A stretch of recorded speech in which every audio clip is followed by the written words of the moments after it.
I can remember as a child in Northamptonshire. I grew up there. I was born in Scarborough, actually, in Yorkshire, but grew up in Northamptonshire. And I can remember being sent by my mum, bless her, to various chapels on most Sundays. And I'd traipse out the house and wander off to the Baptist chapel one week, the Congregational chapel the next, maybe Church of England the week after. Fair variety of chapels and churches, but it didn't mean much to me. I sort of went as a good obedient son. At that time, nothing really happened.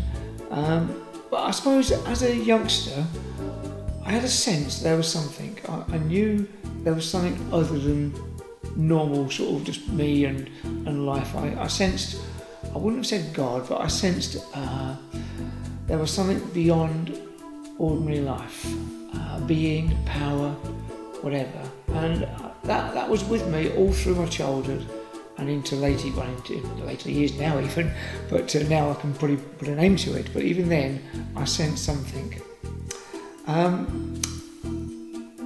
In my sort of teenage years and shortly afterwards, I was investigating a whole range of things. I remember particularly going to Buddhist monasteries. I got involved with Buddhism, interested me. I was doing lots of judo anyway, so the East was a fascination for me. And I went along to various Buddhist monasteries, including a Zen Buddhist monastery, and I investigated that. It was really interesting and quite sort of challenging and mysterious, but it didn't do anything. It didn't sort of give me any answers really. So I sort of left that for a while and moved on from there.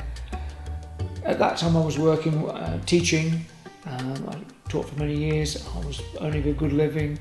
I had my own place to live, girlfriends now and again, here and there, and things were okay. I was healthy, so nothing to complain about, and my life was moving on fairly well.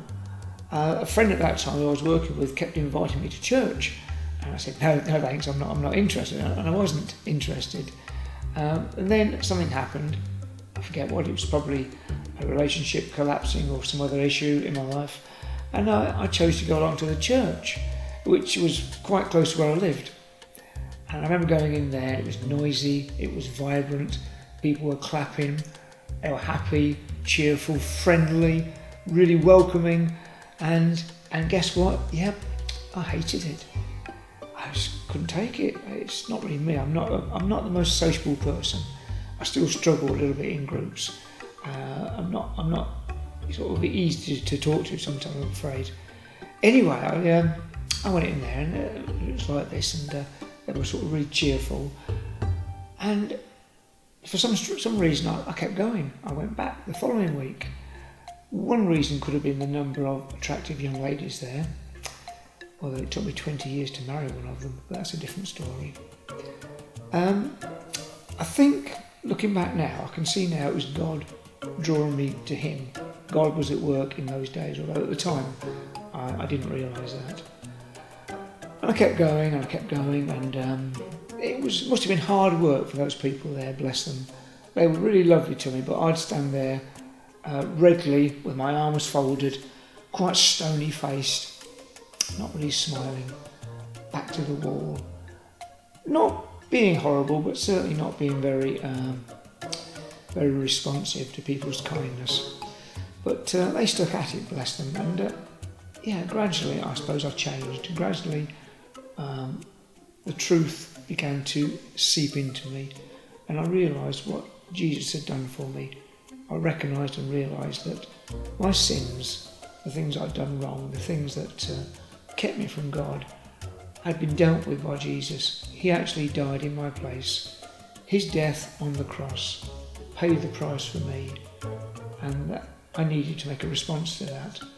It didn't come easily. I think I was fighting God for quite a while, and obviously He won. It came to a point where I had to say, okay, God, you win, I surrender, take me, I want to be yours. And that was a sort of a changing moment in my life when I accepted Jesus, and in doing that I became a Christian, became born again, and since that time I've got no regrets. I can look back and say that was wonderful. That was a turning point in my life. It'd be easy to say, oh, my life's been great and easy since then, but it's not the case. It's not true. My life's good.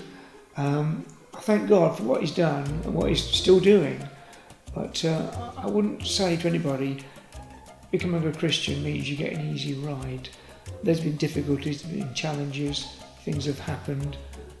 Close family have died. Most of my close family have died during that time. There's been losses in life. But I've always known God with me. I've always known God's presence. I've always known His care. I've always known Him near me. Probably especially during those times when I'm aware of God. So I would thank God now for His closeness and His presence that has led me in life through all these times.